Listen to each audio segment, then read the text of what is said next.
بەرەکەت یعنی چی؟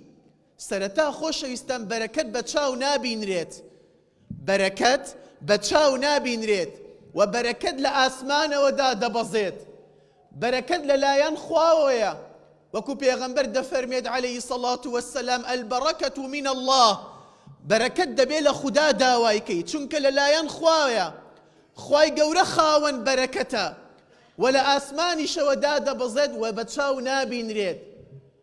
باشە وشەی بەرەکەت یعنی چی؟ البركة واتا الزيادة والنماء وكثرة الخير ودوامه، فالبركة ما كانت في صغير إلا كبرته، ولا في قليل إلا كثرته، ولا في كثير إلا أبقته ونفعته.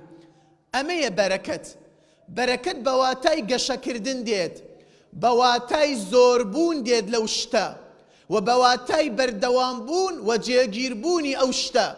بركات شتي بتشوكد بو قورة دكات، وشتي كمد بو زور دكات، وشتي زورد بو بكلكو بسود دكات.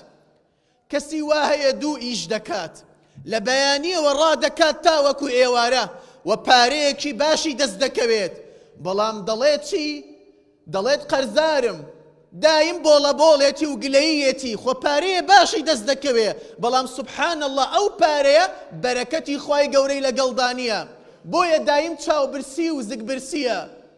وكسي دي كشكري كارا روجاني بيز وبسبينج هزار دينارا، بلام كتشي سبحان الله بشي دكاتيش لو باريه خيريش دكات، او بركتي خواي قوري لقلدانية.